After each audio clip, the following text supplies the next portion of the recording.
Welcome, everyone, to Sunshine Ladies and Raveling Tales, where a group of bookish friends take you on a reading journey.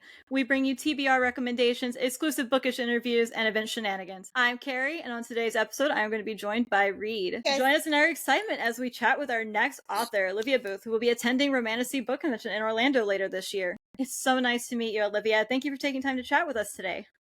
Thank you for having me. It's nice to meet you too. Of course. For anyone not familiar with you or your work, please tell us a little bit about yourself. What are you known for, and how did you get into writing? All right. So I write both fantasy romance and contemporary romance. Most recently, I've been working on fantasy romance. I would say that I'm known most for my Hell's Angel series, which is a post-apocalyptic fantasy romance, and most recently my Spirit Mark series, A Dream of Blood and Magic, which is book one of a planned trilogy. I started writing about 13 years ago. That's when I decided to finally give it a go, but I've really been a storyteller since I was about 12 years old. That's when my dreams were to become a filmmaker. That's how I wanted to tell stories. That's what I went to school for. I did a lot of screenwriting, but it wasn't until much later in my life that I realized that books were really more my passion, though I still love movies. So, yeah. All right. Is there anything that you would like to say to a potential new fan out there? I mean, my stories are pretty much, character driven. And so I aim to entertain and to, if my goal is to entertain my readers. And if I don't entertain you, then I feel like I failed. So, I spend a lot of time crafting my stories to make sure that I give a polished product and that I deliver a good experience. So that is my goal to any new reader that's out there. Well, that's awesome. All right, Olivia, with any of your characters, who will you tempt, treasure, or toss from your books? And so full disclaimer, this podcast is rated R. So we're talking romantasy, right? So tempt, treasure, or toss, and you get to pick any of your characters from any of your books. And basically it's like a fuck, marry, kill, right? Okay, so I would say tempt would be Kane from the Spirit Mark series, A Dream of Blood and Magic. He's a very broody vampire with a hard shell to crack. So he would be fun to tempt. Yeah. Treasure, I would say Jax Constantine from my Hell's Angel series because he's dark but also goofy. And he's a perfect blend of a German Shepherd / Golden Retriever type of vibe. Yeah. And then toss. So I would say Samuel from also the Hell's Angel series. He is aka Lucifer. Seductive. He's hot. He's a bad boy, but he's also very narcissistic and evil and vile. And so, I know a lot of readers love to fall for the villain, but in this case, this villain needs to get tossed. So. Okay. All right. As we talk about your writing process, how would you describe the creative process from the ideas in your head to the pages in our hands? So when an idea pops into my head, I usually let it percolate for several weeks. I'm getting to know the characters in my head. I'm trying to understand how they want their story to be told. I'll typically start listening to music that matches the vibe, and I'll listen to an album on repeat all day for many days until it just kind of becomes part of my blood and I am able to sit down and then match those vibes to the story. And, once I start writing, I'm very much a pantser. When it comes to, I've done collabs with other authors where we've co-written a book, and in those instances you do need to plot. But if I'm on my own, a pantser is my most natural way to go.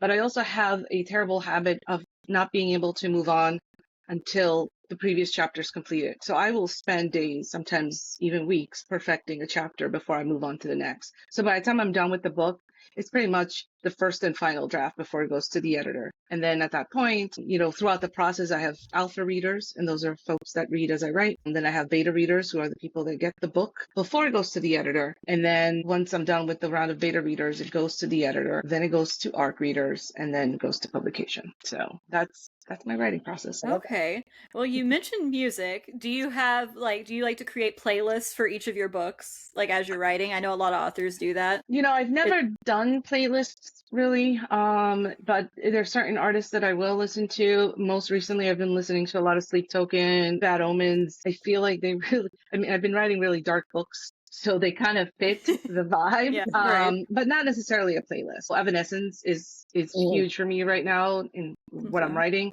A lot of feminine rage and feminine power. So Yeah, it's more vibes than necessarily a particular song. It's just, the sound of the music versus the lyrics, if that makes Okay. sense.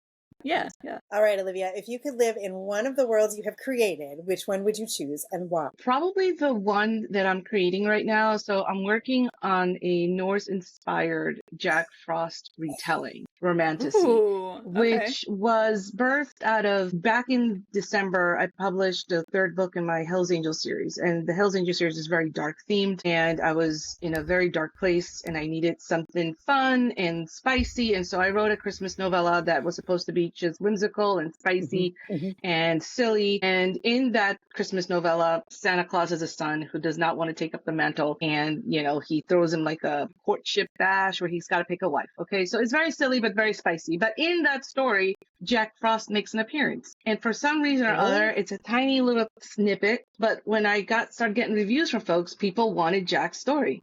And I'm like, okay. And so this whole new world came to life about Jack Frost, and it became a full-blown fantasy romance. And what I say by full-blown is that in the books that I've written before, they've taken place in our world. So Hell's Angel series is a post-apocalyptic New York City. The Spirit North series takes place in New York, but also Scotland. Even if you travel to different realms, it's primarily our contemporary world. Son of Ice, which is the working title for this book, takes place in a completely fantasy world. And I love the challenge of being in there. I love the challenge of creating from scratch. And so I would say that's probably where I would want to live, but also because I'm so immersed in that world right now. I love that title too. That's so cool. Yeah. Yeah. All right. You have a wide range of genres and tropes written so far. Do you tend to alternate between different types, like dark fantasy or contemporary, or do you just stick with one at a time? Can you easily flip back and forth? So I began writing in the contemporary romance genre, and I liked it, and I had a lot of fun there. But since writing that duet, like I would say like 10 years ago, I haven't gone back. I have a spin-off to that duet, but I only have like the skeleton of that story. Once I did my first fantasy romance slash paranormal romance, I fell in love, and I haven't gone back. Like I feel like this is where I feel my most creative. When it comes to contemporary romance, it's really hard. You would think that it's not, that it's easier to build worlds, but it's hard to keep someone's attention for, 300 pages when all you have is two people's, relationship and nothing really else going on in the world to keep somebody's attention. So I find that actually harder to write versus creating worlds from scratch. Even though it is hard in its sense, it's just, I think for me, it's where I feel the most comfortable. For the last few years, I've been in that world, in fantasy world, and I don't know when I'll go back to contemporary, but I haven't forgotten those characters in that world, and hopefully one day I'll be able to finish that spinoff. Okay. All right. So, Olivia, we are going to be at Romantasy BookCon here in Orlando in October, and you are as well. So we're very excited to meet you in person. Is there any one thing that you're looking forward to coming for the con? Any other authors that you'd like to meet? I know sometimes you guys don't really have a chance to explore it much. So I was super stoked when I found out that I was invited. I was shocked, really, because it was, Romantasy Con. It's a big deal. And I've been to book cons before, but it's been more romance centered, like contemporary, biker, dark romance. This is my first fantasy romance centered BookCon, and it's a different readership. I feel like fantasy romance readers are more voracious and they have certain expectations. So I'm a little nervous, but I'm also excited, right? So they have like expectations of like special edition books and lots of art. And so, I'm finding it like I have to amp my game now to go to something like this. And it's exciting and it's nerve-wracking. And I'm definitely looking forward to seeing a lot of the influencers that I see online, right? Because a lot of them are going to this event. You interact with them, but then you're actually going to get to see them. The same thing goes with a lot of the authors. There's a lot of big name authors that are going to be attending. I'm hoping to see Evie Marceau because I've seen her a lot through my like mutuals. I did read one of her books. And so it'd be fun to interact with her. In terms of all the other authors, I don't think I've ever met any of them in person before. So it'll be fun just to hang out with, people that are like-minded, readers and authors alike. Yeah. We try to be super, super welcoming. So don't be nervous. Everybody's going to love you. Is there a story from your childhood maybe that fostered your love of books? whether it was a certain book or whether it was just something that happened that just made you fall in love with reading. So interestingly enough, I didn't start actually reading until I was out of college. So for most of my youth, I was primarily focused in movies. So Same. it was my way of escaping. I had a bit of a challenging childhood, and watching movies was my way of escaping. And through that, my love for storytelling came to life. And so I can't say that I have a childhood book that inspired me to write, but the first book that I ever read that I really loved was called Map of Bones by James Rollins. And it was a military action adventure type of drama. And Okay. I started binging all his books. And after that, I became a voracious reader, but I didn't start until I was after. Which is a little embarrassing, but No, it's not. the It's truth. okay. No, I'm the same way. So yeah, I grew up on TV and movies and didn't really get into reading until Harry Potter, and I was already post high school at that point. So yeah, totally okay. So on your website, you have a quote that I absolutely love. It says, "Deadly hot romance with deep layered plots, because it's not just about the first kiss and the happily ever after. It's about everything in between." I love that quote. So what does this phrase mean for you, and what can your readers expect from your stories? So one of the first rules of writing that you learn in this business is it's a formula. And the formula is boy meets girl, boy loses girl, boy gets girl back. And in romance in particular, readers have a certain expectation, right? You know that the M and C and the FNC are going to fall in love. You know they're going to have some type of a fallout. And you know eventually they're going to have a happily ever after, right? So how do you keep readers coming back when we know what the formula is? And the way you keep them coming back is by making the in-between. How you get to those plot points is what keeps readers coming back. And that's very important to me because I want that happily ever after to feel earned. And so I put the characters through the ringer. I put the reader through a ringer. And then when they get to the end, it feels like, yes, I knew this was coming, but it feels like they really earned it. And so that's what my books are about. It's part of the reason why it takes me forever to write. It takes me about a year to pump out a book. But that's because I really put my heart and soul into every single one. Reader experience is always in the back of my mind. Like I want the readers to be immersed. I want them to cry. I want them to be angry. And I want them to want to throw the book across the room. And then I want them to pick it back up and fall in love. So, I love so that. that's I what love that quote that. Yep. means. Truly, those are the best books, though. The ones that really do make you like get into it, yell at it, throw it. All the ones Yes. that I can think of that are like Those my are the ones you absolute remember. favorites. Yeah, exactly. Or the ones that make you go, "What did I just read?" Wait, what does that say? I can't see. It says emotionally attached to fictional characters. Yes. Accurate. 100%. Very accurate. Very Yeah. accurate. All right. So you did kind of touch a little bit on the why behind your passion. Is there anything else that kind of fuels you and why you want to write, or who do you write for? Is there any other driving force there in your work? It's primarily wanting to entertain. Like I said, growing up, watching movies was my escape. And I realized that, being able to build worlds and build a world where you can be whoever you want to be, do whatever you want to do was so fulfilling to me that I wanted to be able to give that to other folks, right? So if I know that someone who's going through a challenging moment in their life picks up my book and it makes, they can escape and they can feel great for a little while, then that is what drives me. And literally, that is why I wanted to make movies. And that's why I want to write books. I want to be able to offer that escape to other people. My favorite kind. Exactly. Love Yep. it. Yes. All right. So we'll play a little this or that. You already said you're a pantser. So plotter versus Yes. pantser. Definitely pantser. Yep. Morning or night? Nice. Traditional publishing or indie publishing? Wow, that depends. Okay. I would say right now I'm 100% indie, but if somebody came to me with the right number, I might flip. There you go. That's the honest truth. I love it. Pen and paper or keyboard? Keyboard. Okay. Coffee or tea? Coffee. Okay. Writing collabs or writing alone? I've done both, and I would say that it's a lot easier to do alone. Writing collab could be fun if you find the right partner, right? So if somebody has to match your style and they have to match your work ethic, otherwise it's a nightmare. For sure. Like group projects in school, right? Realistic men or paranormal men? Paranormal. Character-driven or plot-driven? Character-driven, 100%. And then books without spice or a clunky narration? Clunky narration, like in terms of audiobooks? Or you mean like the writing? Yeah, like the POV. I would probably just rather know spice than have computer narration. Fair. Yes. Yeah. And then e-reader or physical reader?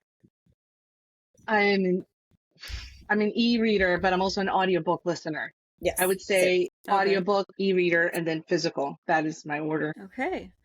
If you could cast your favorite book for a visual adaptation, since you love film so much, I figured this would be a great question for you. Who would you put in which roles? Are you talking like one of my favorite books? Like books that I've written? Yeah, like is there one that you could like in your head that you're like, I know who I want to cast in this? Well, who I would have casted. Yeah. So when I was writing A Dream of Blood and Magic, it's about two vampire brothers, and Cain and Azrael. And the two people that I've had in my head from day one has been Chris Hemsworth and Tom Hiddleston from the Avengers. Please. Yes, please. Yes. Yes, So please. it's not only the way they look, that's exactly how Cain and Azrael look, but also their dynamic, right? They hate each other, but they're also brothers, and they will, yes. So that's who I've envisioned. And when I had my artist create the character art for the book, I told her, listen, this is my inspiration, play with it. They don't have to look exactly like that, but I pictured Thor and Loki, okay? So. Love it. All right, Olivia, can you let us in on your favorite setting to write in? So paint the picture for us when you do your best creating. It has to be 100% quiet. I told you I'd listen to music, but that's like my pre-work. When I'm actually writing, I need absolute silence. So that's why usually at night is when I do most of my writing, when my kids and my husband, everybody's asleep. I need to have my dog by me, and she's my writing buddy. And it's very dim lighting. Like I said, quiet. My dog's there. I have about 2 packs of gum that I chew the whole thing, both packs in one sitting. I have a handful of gummy worms and a latte. So I drink a lot of coffee even at night. It's the only way. It's my fuel, and that's what it looks like. It's nothing fancy. It's nothing crazy, and that's how I do my best work. Love it. And I do my best plotting in the shower. I don't know why. Because all the best ideas come in the shower. No, right? Yeah, exactly. Sure. It's Or also the like driving, the right? inconvenient. Yeah, I was going to say the most inconvenient times, like when you're driving or in the shower and you can't get to anything. Exactly. All right. For anyone new to your work, which book of yours would you recommend that they start with? I guess it really depends on their mood or what they prefer. So for example, if you like more of a fast burn type of dark fantasy romance, then the Hell's Angels series for sure. It's also a completed trilogy, so you can binge it. It's coming out in audiobook. The first book's coming out probably at the end of August, and hopefully the whole trilogy will be in audio, by the beginning of 2026. But if you enjoy more of a slow burn, slower pace, then I would say A Dream, Blood and Magic. That is a series that takes a lot of groundwork, a lot of world building at the beginning. It's very slow burn, but once we get to book 2, which is what I'm currently also working on, it picks up. So the spice picks up and the action picks up. So it really depends the kind of reader that you are. And if you just like billionaires, then my contemporary romance, that'll scratch that itch. Okay. Love a good billionaire. Yeah. No, it's phasing out. People don't like billionaires that much anymore, unfortunately. Okay, that's fair. So for all of your newest fans, including us, we know, but where can they find you on your socials and what's coming next for all things Olivia Boothe, which you kind of talked about? Okay. So I'm most active on Instagram. I feel like that's where I engage most with my readers. But I also am on TikTok and on Facebook. But I would say if you want to be able to interact with me most, Instagram is definitely it. In terms of what's coming next, the Spirit Mark Book 2, A Dream of Frost in Midnight, is releasing next May. And I'm also working, like I said, on Son of Ice, but I don't have a release date for that yet. But hopefully soon. I'm super excited for that one, and I need to pop in the Christmas read like this winter. Yeah. That Christmas story will surprise you. It's super spicy, it's silly, but it's whimsical, and I don't know, it caught people's attention. Yeah, I thought it was going to be either people going to hate it or they're going to love it. Yep, I think they fell somewhere in between, but they really want Jack, so they're going to get Jack. On the TBR right now. Yep. All right, Olivia, thank you so very much for giving us a peek into your world today. We are so excited to meet you in person in October and can't wait to see what's next for you. Coming up soon on the Sunshine Ladies Pod, we're going to chat with author Demi Winters. See you all next time. Bye.